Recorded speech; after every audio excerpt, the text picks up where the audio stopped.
we'll use on a lot of our jobs is what we call an external vac, and basically it's taking a pool pump and running a plug to it or an extension cord to it where we can bring it to any job and just vacuum a pool with it. The Hayward super pumps, those have been around for as long as I can remember, and especially in a service van, those things take a beating. I mean, whether they're knocked around in the van or they're dropped while they're being carried, taken from this job or that, and I mean, I'm trying to think of how much beating they've taken, yet they'll still last for years on a service truck. They're really quite amazing as far as their durability goes.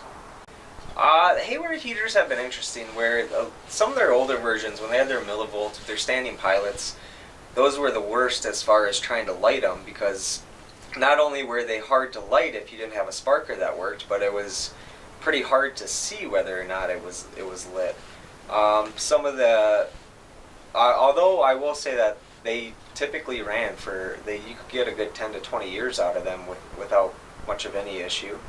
And the newer ones, I haven't had many issues with them. More of the customers that I service tend to have Raypak or Pentair heaters, but the ones who have Haywards, usually they start up each year. I don't typically have any issues. Usually when it's a issue with a Hayward heater, it's not one of my usual customers. Someone who just, a new customer will call us and say they have an issue with it, and usually it's pretty straightforward. I haven't had too big of any issues with them.